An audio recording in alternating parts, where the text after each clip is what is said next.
Hello everyone and welcome to another episode of We Are Not Entertained. I'm coming out a little late on this one because of a certain premium live event that happened over the weekend, so I'm kind of recording this on a Sunday. So yeah, I'm doing this.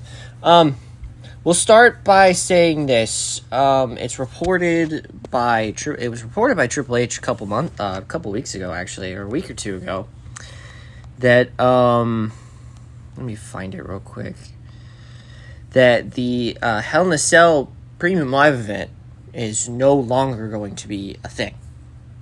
That means, I hope, this also means we do not get that god-awful, that we go back to a regular, just steel gray cage, rather than the god-awful red playground cage, because I don't want it, because the red cage was just an eyesore.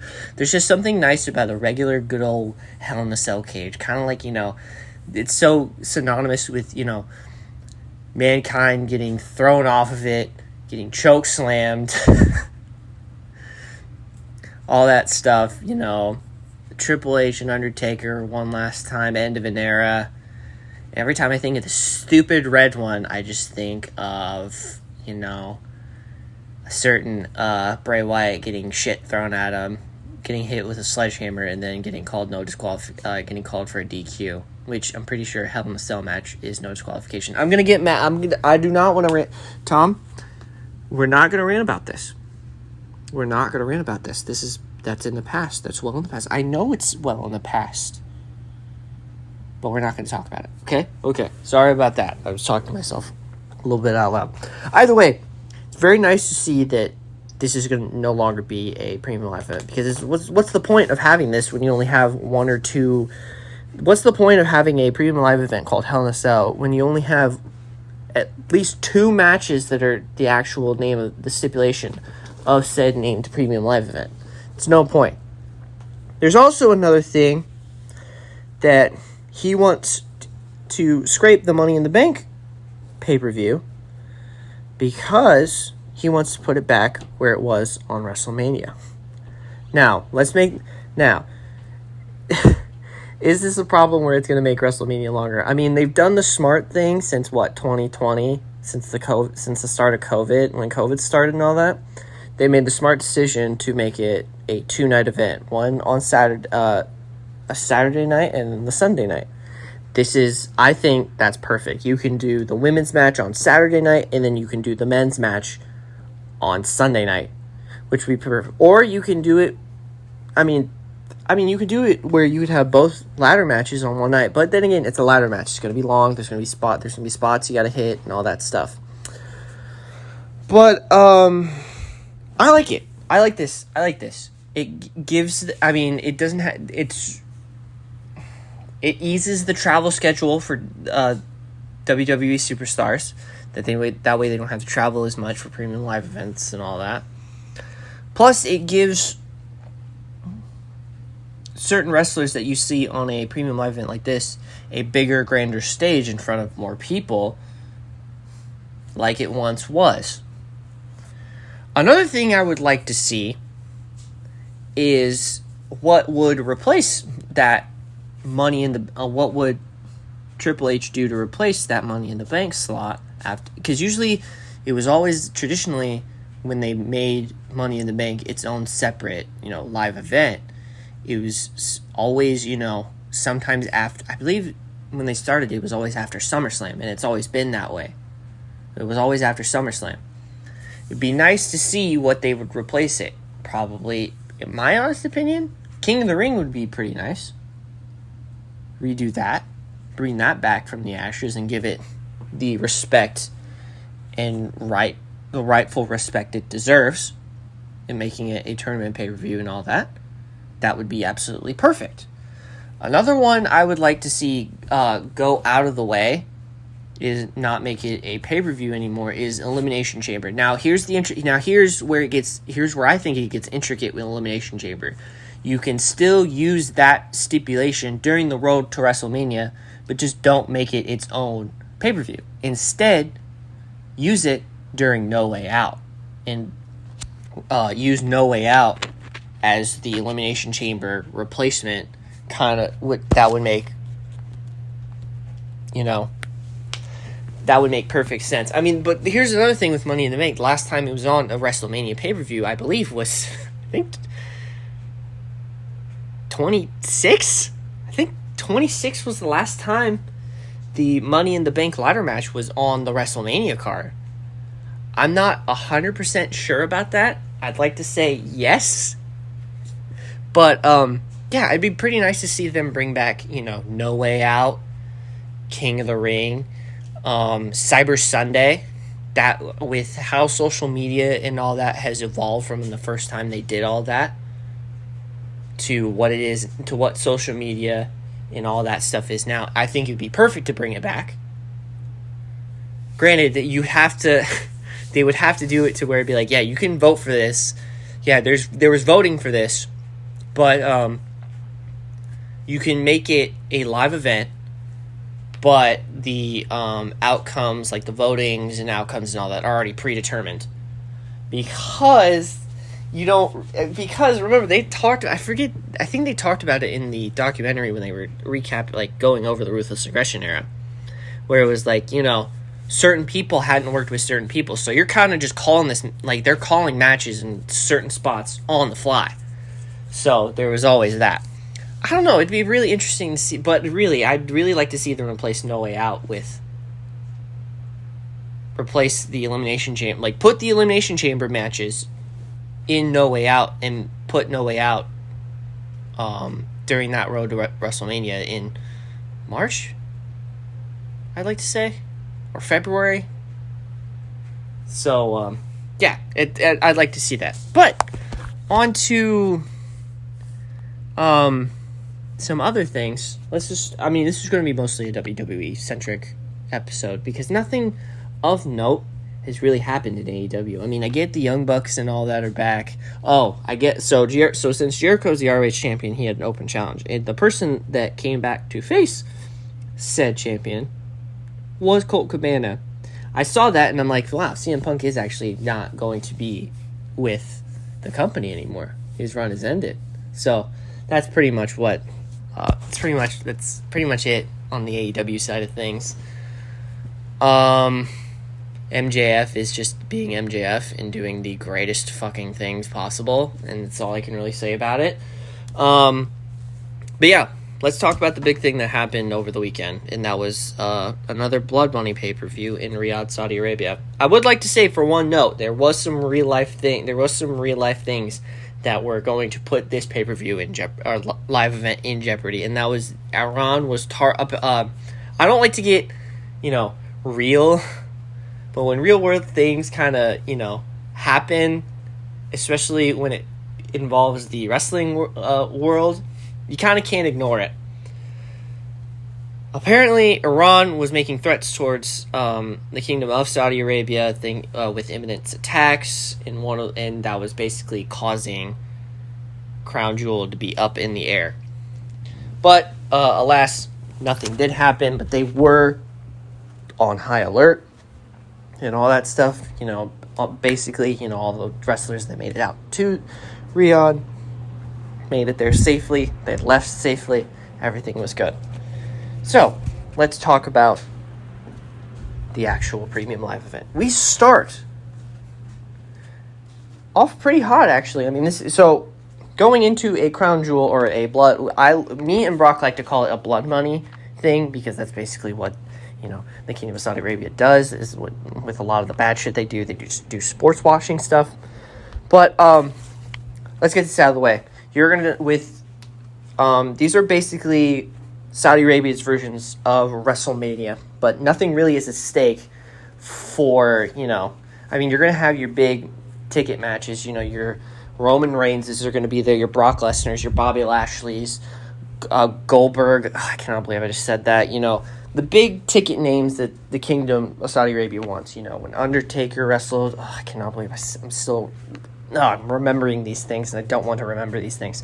But, yeah, we start off with big, meaty men slapping meat. Now, this is the first match of big, meaty men slapping meat, because there's another one that I forgot was going to be a match later on in the show. And the first one is obviously Brock Lesnar versus Bobby Lashley. Now, remember, the first time that they wrestled this year was in St. Louis, the one me and Mr. Brock Gordon went to, at the Royal Rumble for the WWE Championship. And Bobby Lashley ended up getting the better of Brock Lesnar. So, ended up getting the better of Brock Lesnar. So, Bobby Lashley won, Brock Lesnar 0.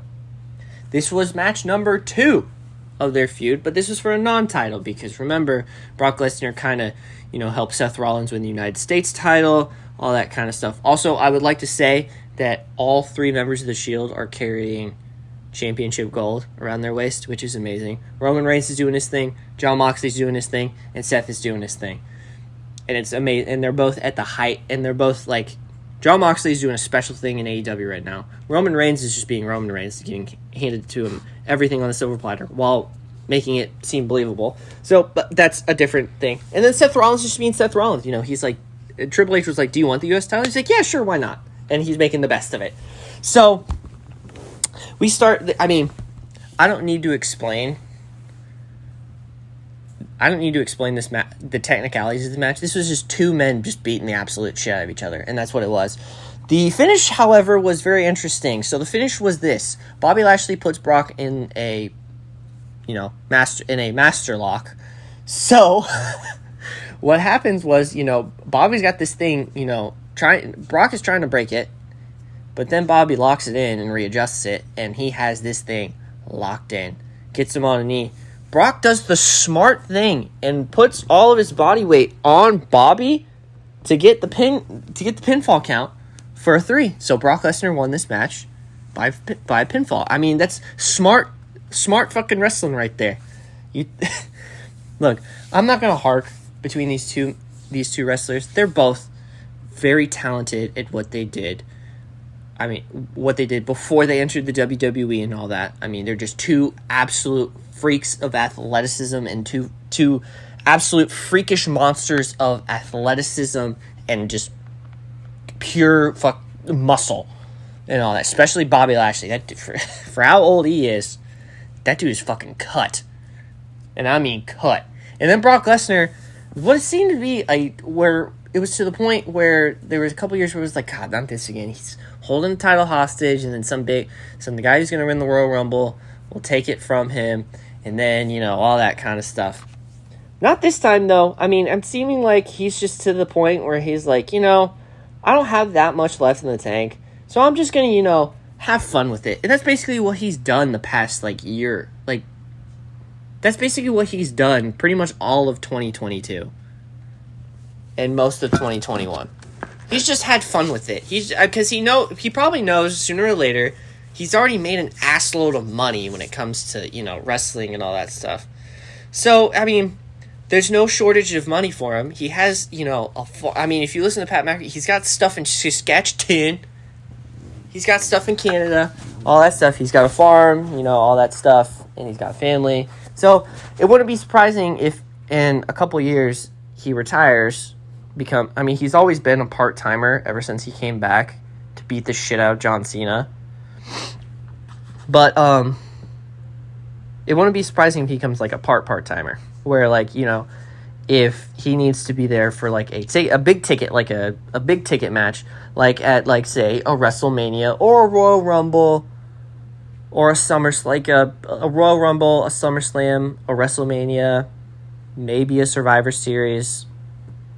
Yeah, you'll have him there. And if they keep, doing the crown, the Saudi Arabia stuff, he'll obviously be there, but not as much as you think. Because the biggest example of a certain one that's coming back part-time is Goldberg, because that man is almost basically in his 50s, can't wrestle worth for shit, yet is going to get an absolute payday when he shows up in Riyadh. And the occasional title. I don't know why they do that. But that's a whole other different story. But, now, it goes to thinking, so now that they're basically tied 1 apiece, you gotta do a rubber match with these 2. Obviously. Why not?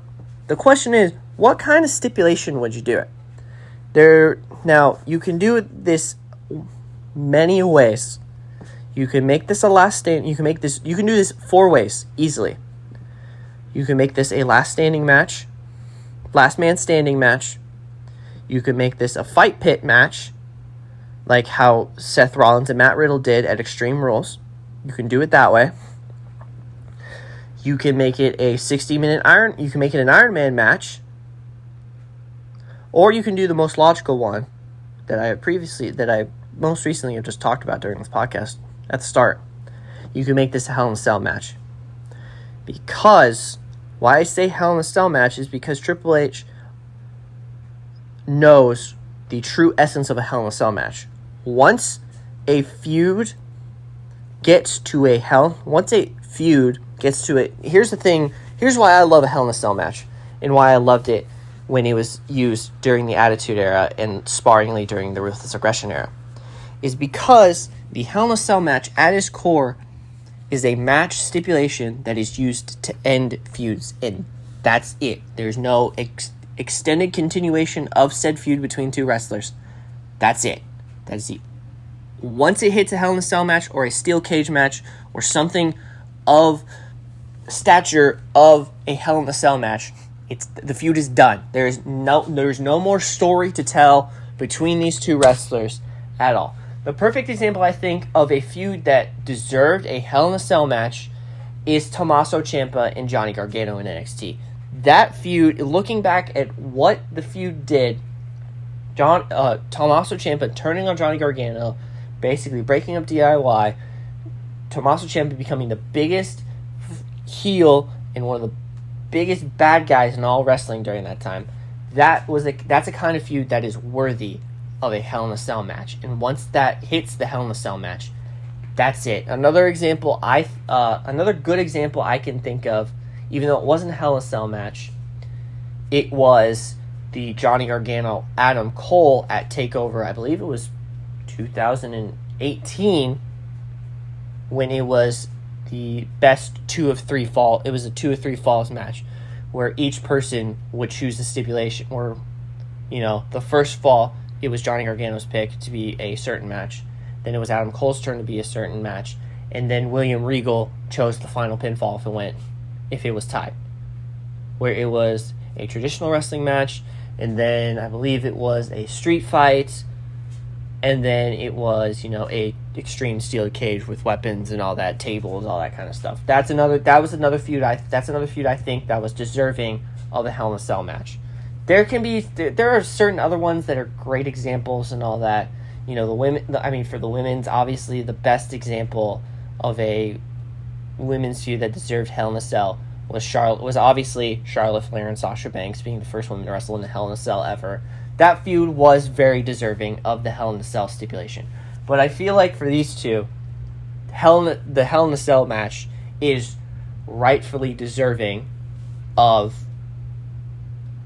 this feud, and that's it. After whoever wins this rubber match, that's it. They cannot wrestle each other in whatsoever way capacity. Like I said, I know I sound like a broken record. Once a feud hits its boiling point at Hell in a Cell, that's it. Because what are you gonna do after that?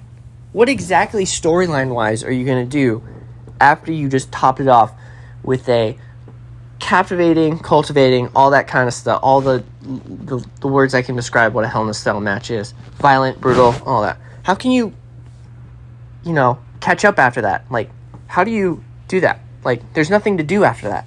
Because you've hit the pinnacle, you've hit the peak of what that feud is. So, that's basically my thought. The match, I don't know, I give it a C+. It was just okay. Other than the fact that it was just two big meaty men slapping the shit out of each other and all that. The next match in the card was the women's tag team match between Damage Control, which was Io Shirai. I'm not calling her Io Sky. I'll never call her Io Sky. Never will do it. Between Dakota Kai and Io Shirai going up against the team of Asuka and Alexa Bliss. Now, before I say something, I don't know what they plan on doing with the women's tag team titles, because they're pretty much playing hot potato with it. If I'm gonna be honest, do I really care about the women's tag team title matches? No. Is that the fault of the WWE? I would say kind of, because of how they were being treated, being basically not put on the card. The best example is obviously Sasha and Naomi, which I am hoping to see sooner rather than later. I mean, the SmackDown women's roster kind of needs a shot in the arm, because they need it bad. They need the women's wrestlers bad, and I mean they need it bad. But yeah. So Damage Control beat the team of Aaliyah and Raquel Gonzalez to get the tag team titles. Then the team of Asuka and Alexa Bliss beat them on a Raw, I believe, the Monday before Crown Jewel, actually. So there was that. And now, with this match, I mean, let's be honest here. I don't need to really explain the match because it's Dakota Kai, Io Shirai, I almost said Io Sky, Asuka, and Alexa Bliss. These are four the most talented women's wrestlers on the roster. I don't need to explain how good this match was going to be.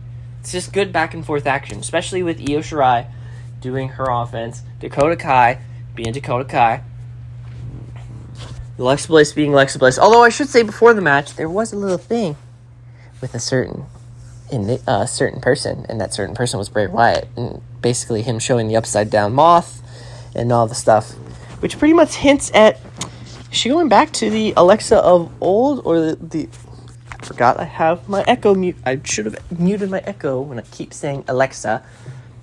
But yeah, I mean, there's nothing else to say about this match. I mean, it's okay. Obviously, to be fair, the chemistry between these four women are just downright fantastic. So it's pretty good. In the end, Damage Control ended up getting the belts back. They are now two-time and WWE Women's Tag Team Champions.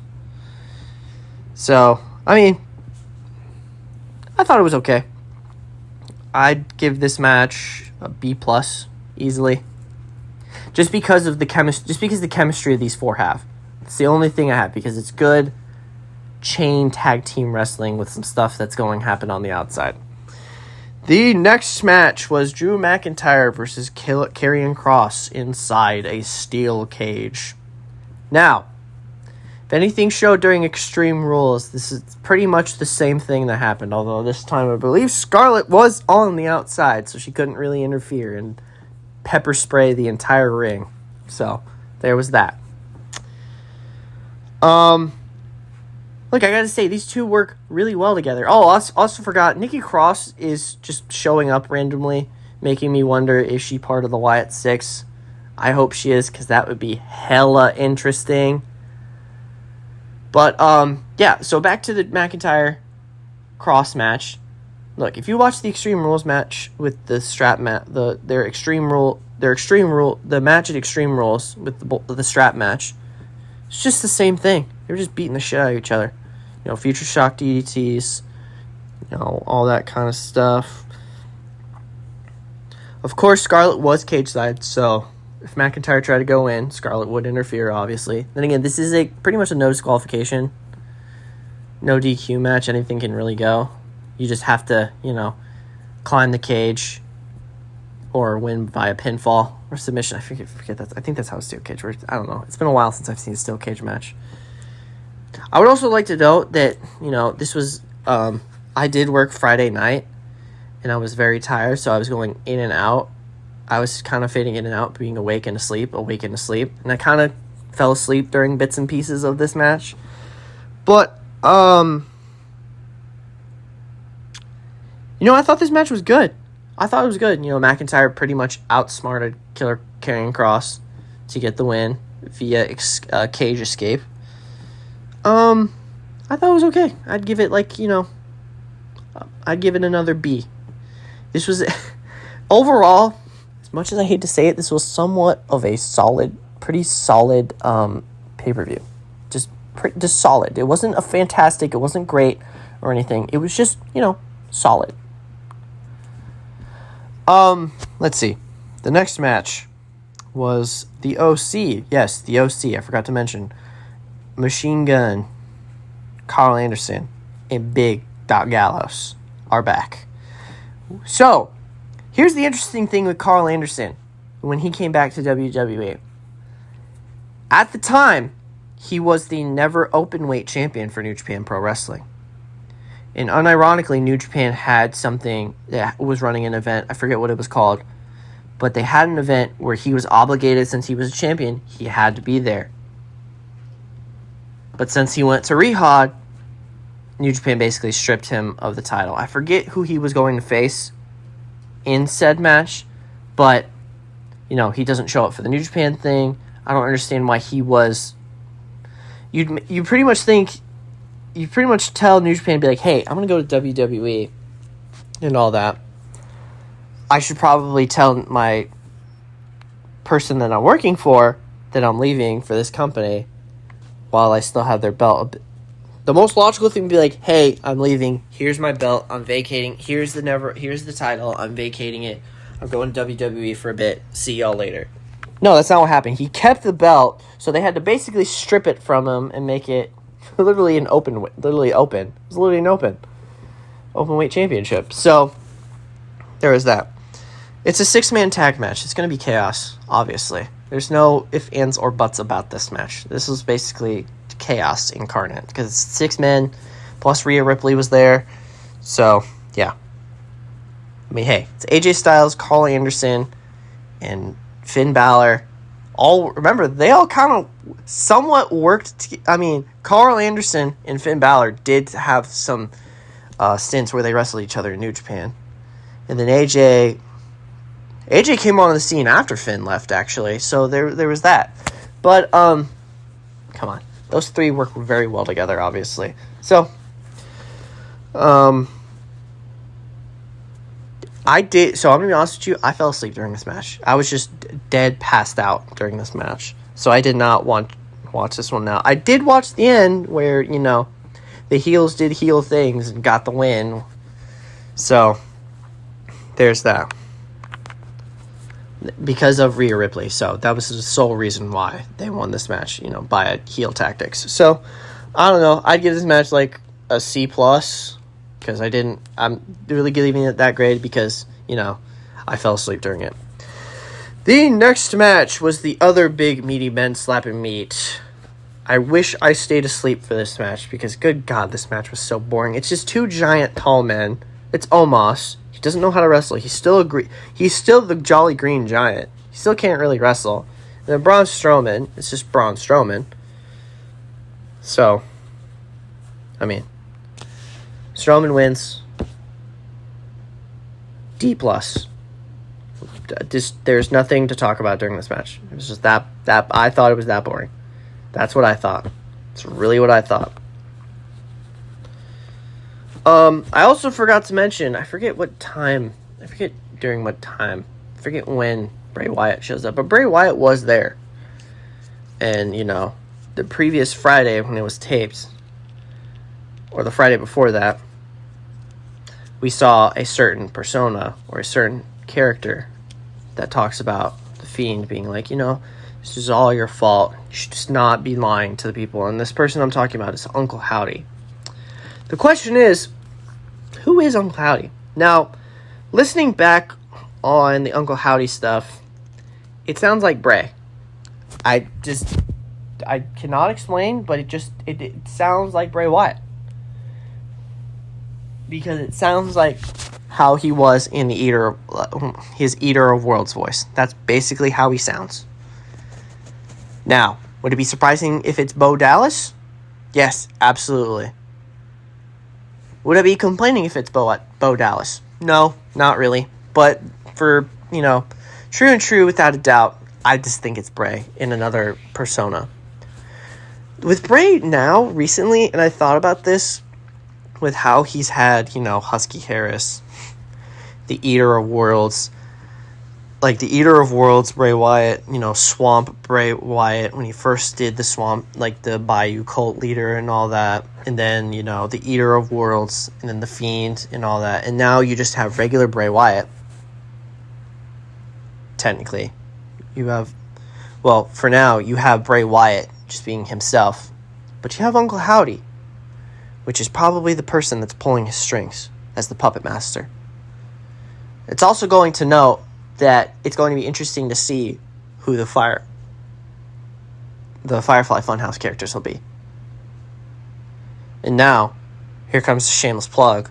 I did write an article on the lead up to when Bray Wyatt was revealed to return, when he was returning at Extreme Rules. You can go read that on our website, bcardentertainment.com. I believe that's the link to the website. But yeah, I mean, that's the interesting thing. Is this Uncle Howdy character Bray Wyatt? Odds on, yes, this is definitely him. But who knows? It's very interesting. I haven't been affixed to one person in a while, and that's what Bray Wyatt does. That's why he is so. Am I shitting on Bray Wyatt right now? No, I'm giving him absolute praise. The man is a generational talent, and that kind of stuff. It's just interesting when he is on your television screen.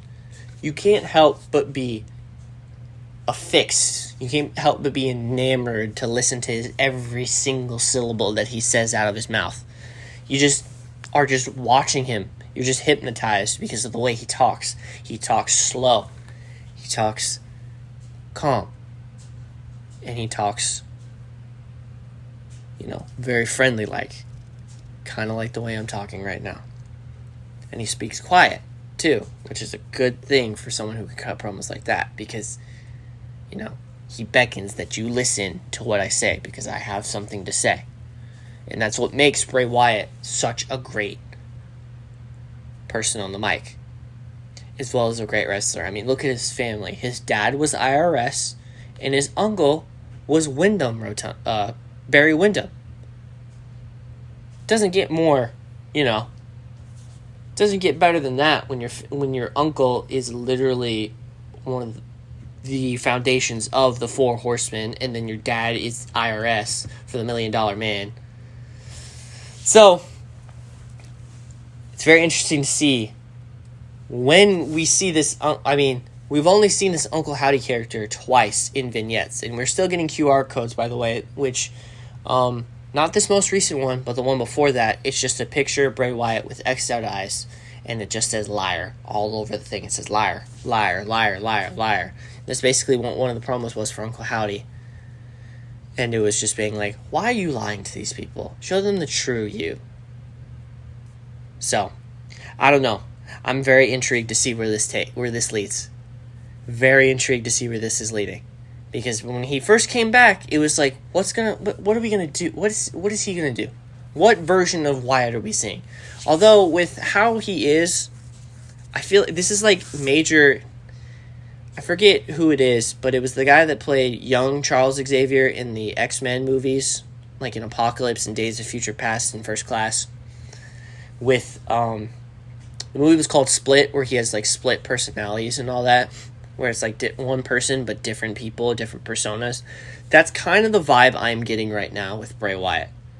That's the vibe. Plus Moon Knight for some reason, because, it's Mark Spector, and then, Steven, and then Jake. There's Jake, there's Mark, and then there's Steven. So, yeah, I don't know why I put the Moon Knight in there. I guess because, he has multiple personalities, so guess that kind of makes sense, but I don't know.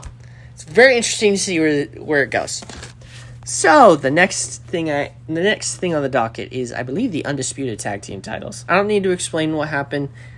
Look, it was the Usos retaining against the team of. Why am I blanking on their name? Why am I blanking on their name? The Brawling Brutes. I don't know why I just blanked on their name. Look, I'm not gonna lie. I don't know why, but I fell asleep during this match. Because I knew who was gonna win. Come on, you really expect the team of Pete Dunne and Ridge Holland to beat the Usos right now? No, absolutely not. I don't know what tag team Triple H has in store to, dethrone the Undisputed Era. I feel like I don't know. I feel like when when Cody comes back, he's going to take the titles off Roman. And then when Street Profits come back, they're going to take the titles off the Usos. Now, I'm saying this because... Actually, you know what? I'm gonna talk about that in just a second. The Usos won. Lol. Did you really think anything else? I fell asleep during this match because I knew because I knew what was gonna happen. I obviously knew what was gonna happen, and when I woke up, I saw the Usos holding the two title belts. But before I talk about what I think is going to happen with the undisputed tag titles and all that, I want to talk about what led up before this match. So obviously, I forget which one of the Usos, I believe it's either Jimmy or Jay, is like, I see through your shit, Sammy, and I don't like it. Get the fuck out of here and all that. So, him, Jimmy and Jay, Sammy, Jimmy, Jay, and then Solo's there, just being Solo Sikoa, just not saying a damn thing. They're all arguing and bickering, and then here comes Roman, and they're like, Roman's basically being, dad, and being like, you better figure this shit out, because he's here to stay, and there's nothing you can do about it. And then he goes, I don't give I forget, and then Sammy's like, what? The tribal chief says I'm here to stay, and then one of the Usos is like, I don't give a damn what the tribal chief thinks. And then it was like and then you can hear the air, you could just hear the gasping and the, oh shit. The realization of the crowd's realization of the weight of what he said, because when he said that, because Roman usually when he's cut, he usually lets Paul cut the promos most of the time, but they were just senselessly bickering and arguing. But when he said that, he looked up and he looked back at him like, did you really just fucking say that? You did not just. He's like, you did not just say that. But they're like, and then being like, him being like a submissive little dog. He's like, I'm sorry for what I did. I didn't mean it actually, and all that. He's like, fuck, you better have not meant that. But the reason I'm talking about this problem is because Sammy brings up the point that they're not being. Even I'm fucking breaking character before I say this. He's not being oozy enough, which then proceeds to the crowd starts laughing. Then the crowd chants. The crowd chants Usi, and then everyone just starts breaking character. Roman's the first person to break, then Jimmy, then Jay, then Solo even kind of broke character too. Sammy kind of broke character as well. But, dude, Sami Zayn with the Bloodline is just fucking gold right now. When the Bloodline is doing all this stuff, it's perfect. It's literally perfect because Roman's just there. You really don't need Roman because he can just, be Roman Reigns and all that stuff. But, Sami Zayn is just the best fucking thing right now in wrestling. One of the best fucking things right now in wrestling. And it's not even damn close. That dude is just he is making people break character left and right. And I don't even think he's trying to do it. He just does this naturally. This is what Sami Zayn does naturally. And this is why I love Sami Zayn. Because some of the shit that he says is just downright hilarious. Especially that. Now, we got shirts saying Usi and all that. Hell, even the Saudi crowd was chanting Usi during this match. Or wait, we want Sammy, which shows you how over he is. How much over. He is over like Rover right now. And it's not even close. Do I feel like. I don't know why I thought this when I was watching that promo or that segment with the Bloodline. I was thinking, man, they're going to, fuck over Sami Zayn somehow, some way. And it's going to lead him, going after Roman for the Undisputed Championship. Do they make this a Daniel Bryan thing? I hope not. I really hope not, because that would kind of be such a kind of cop-out thing to do. Make him be the underdog, B+ player. I don't want him to do that. I just want him being pissed off and all that because he was betrayed by the people he thought he could trust the most. And then boom, there's that. So the next match, I was getting very off track. I'm sorry about that. What am I at right now? 39 minutes. Jesus Christ. I gotta hurry this the fuck up. Was the Raw Women's Championship match between Bianca Belair and Bayley. So, and this time with another stipulation. This time, it was a last woman standing match. So they have already done, I believe...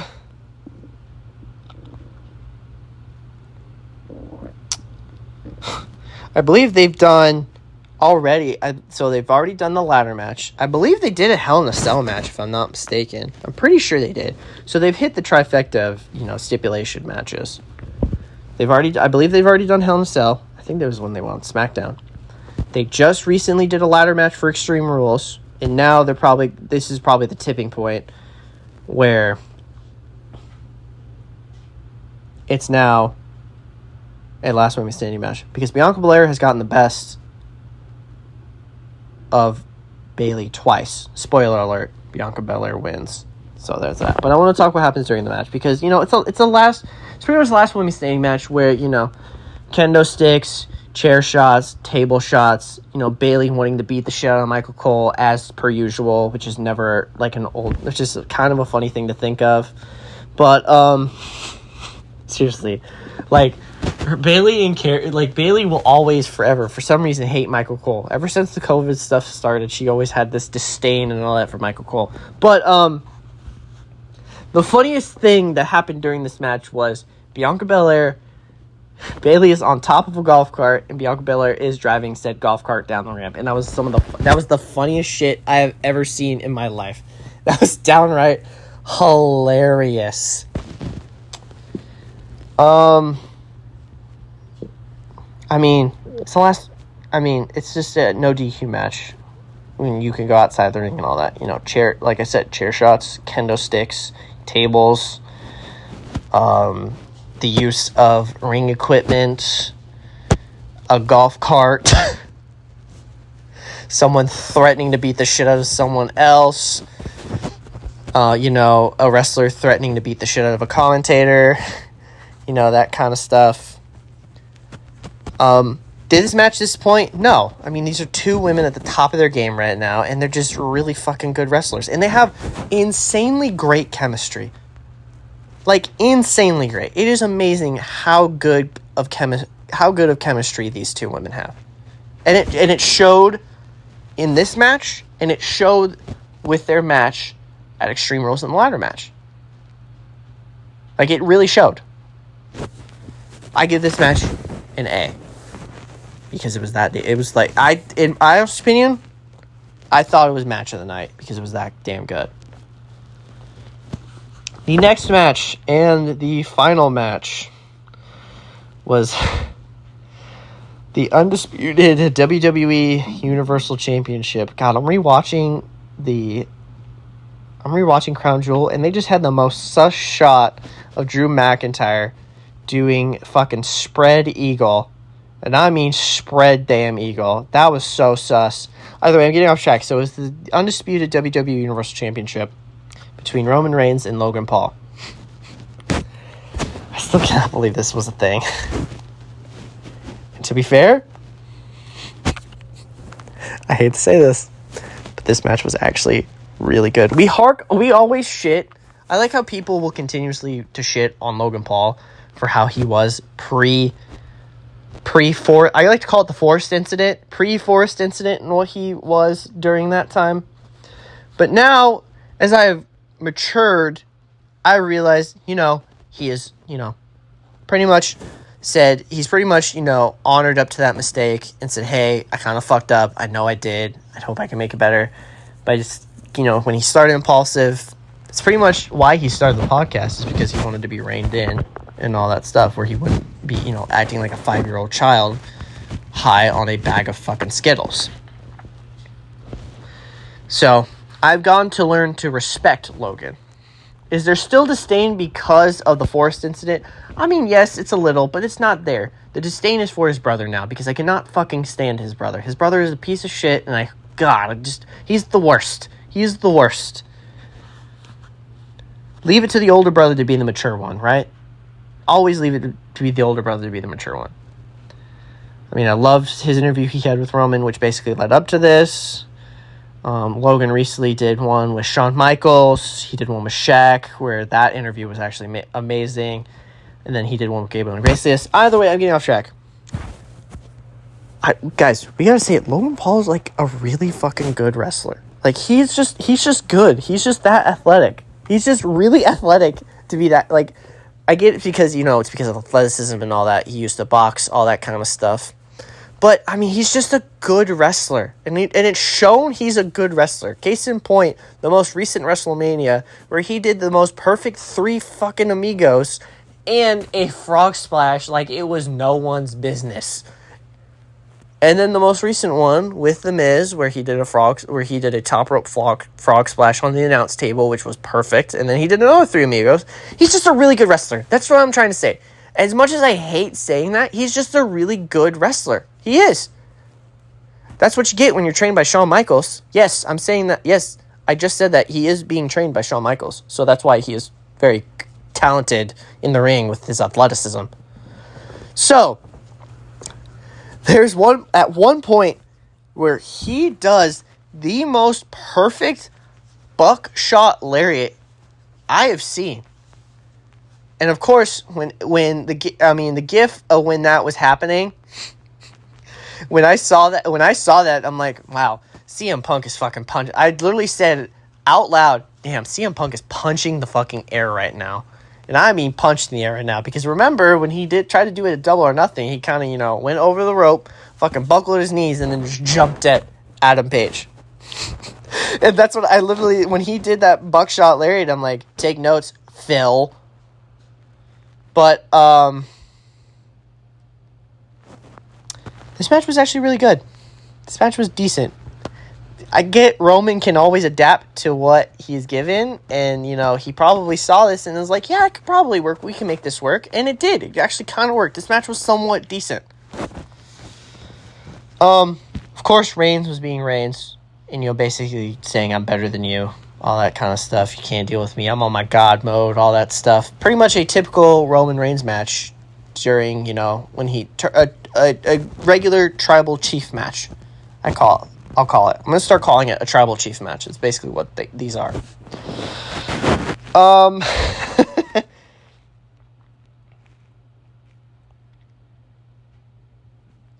It was really good. And of course, for some reason, Roman called out KSI, which was hella random for some reason. I don't know why. And Mr. Beast, too. I don't get it. I never got that. I get it was talking shit to Logan because he is friends with KSI and Mr. Beast. So,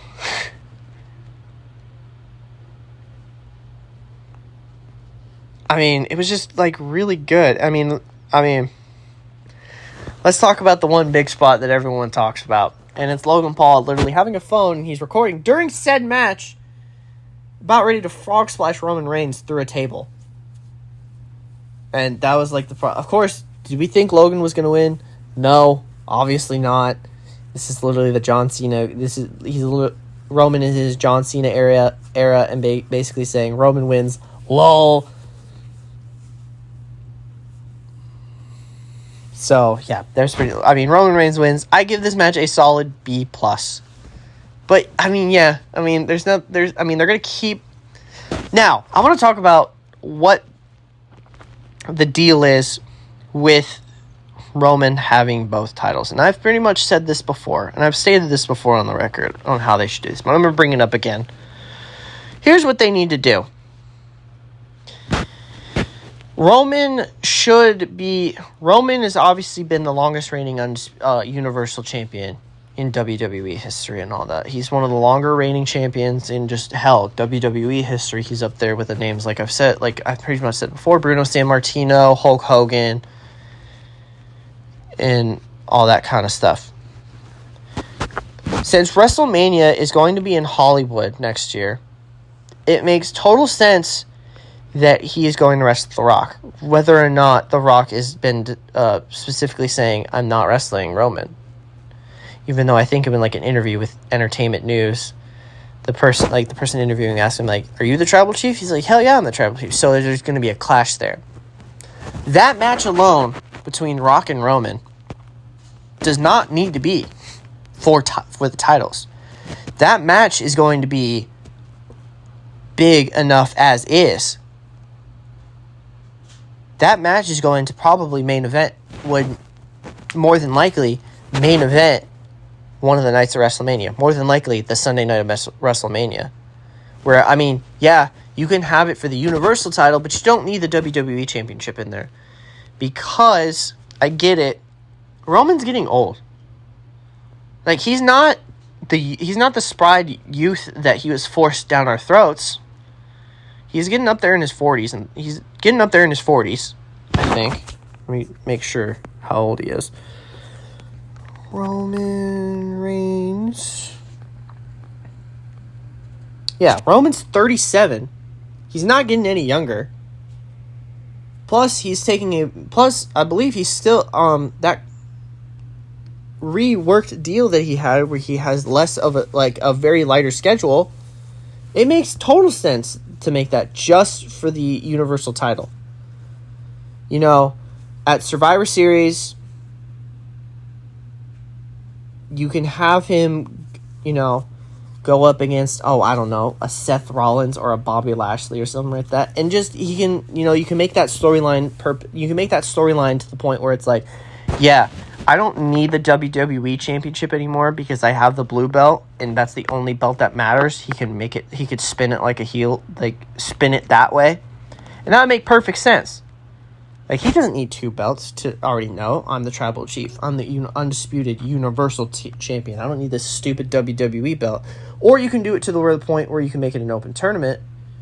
Or, I don't think that would work, actually. But you got to have at least two major champions on one of each brand. Like how they've always done it before they booked themselves in a corner with the undisputed WWE Undisputed Universal title. Where, you know, the WWE champion is on SmackDown, and then Roman is on Fox for the WWE champion is on Raw on USA Network doing all this stuff for Raw, and then Roman's doing all this stuff for SmackDown, for Fox, for that kind of stuff. But I don't know. They're probably not going to do that because I'm pretty sure they've stated for the record that, you know, this kind of thing that Roman's doing is kind of here to stay. And do I think that the match against The Rock is going to happen? I hope it does. I really hope it does. Because if not, who is going to face Roman at WrestleMania? More than likely, probably Cody Rhodes, because it'll come back at number 30 at the Rumble next year. So, there's that. Or Big E.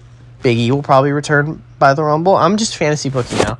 I'm getting off track. Either way, overall, I give this Blood Money a solid B+. It's just a really good premium live event. There was nothing bad. The only dud of a match was obviously Omos and Braun Strowman, in my opinion. And then the best match of the night was Bianca and Bayley. So there was that. So that's going to do it for this edition of We Are Not Entertained. I've been Tommy Haley. You can find me on Twitter at dude_rex14. I hope this goes out on a Monday because, we're going to be recording. I don't know what Macy's got in store for CSP, probably more cryptid stuff. And then, we're going to be talking about stuff on Big Time Talkers with me and Benjamin Duncan and Brock Gordon. And then, also, I forget, if this goes out Monday, Mr. Gordon and Mr. Duncan will be in Tennessee watching Missouri get their ass kicked against the Volunteers in Neyland Stadium. Saturday at 11 o'clock, they will be there. And then that Sunday, they're going to go to Nashville and watch the Titans beat the shit out of the Broncos. But, you can follow the Twitter account at B_card ENT. The B, the C, and the E are capitalized. I also forgot to mention the D and the R in my Twitter name are capitalized. So you can follow me on Twitter at dude_rex14. You can follow the main account at You can follow B Card Entertainment at B_card ENT. Remember the B, the C, and the E are all capitalized. And I will see you all in a couple weeks. Bye. Drink water. I'm very thirsty.